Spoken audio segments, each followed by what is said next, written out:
That's why we arrested them, because of course we are very disturbed by anyone conducting such espionage operations against our military and our just the services that we are trying to provide to people.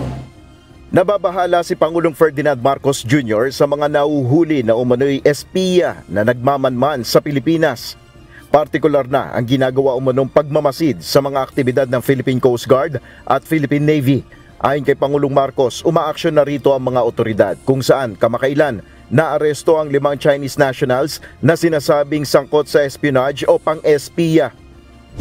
Ayon kay Pangulong Marcos, wala pa silang impormasyon kung ito ay state-sponsored o may kinalaman ng Chinese government sa umano'y pang-espiya sa Pilipinas. We have no contact with no official contact with China.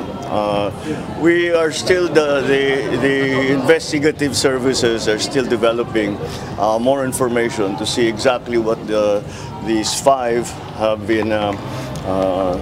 been what operations they have been doing while they've been here in the Philippines. Dahil yung iba matagal nang nandito, nakapangasawa na ng mga Pilipina.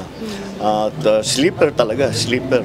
Ang tinatawag na sleeper. So, at kailangan, kung baka naman, pagka nakausap natin sila, masabi sa atin, baka meron pa pang mga iba na maaari nating puntahan at pag-explaining kung ano yung kanilang ginagawa.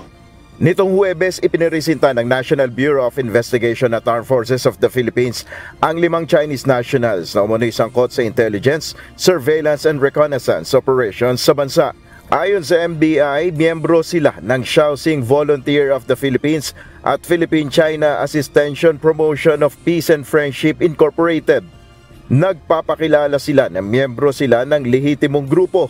Pagkatapos ay kukuha ng mahalagang impormasyon, nagsasagawa rin sila ng mga medical mission kasama ang mga politiko.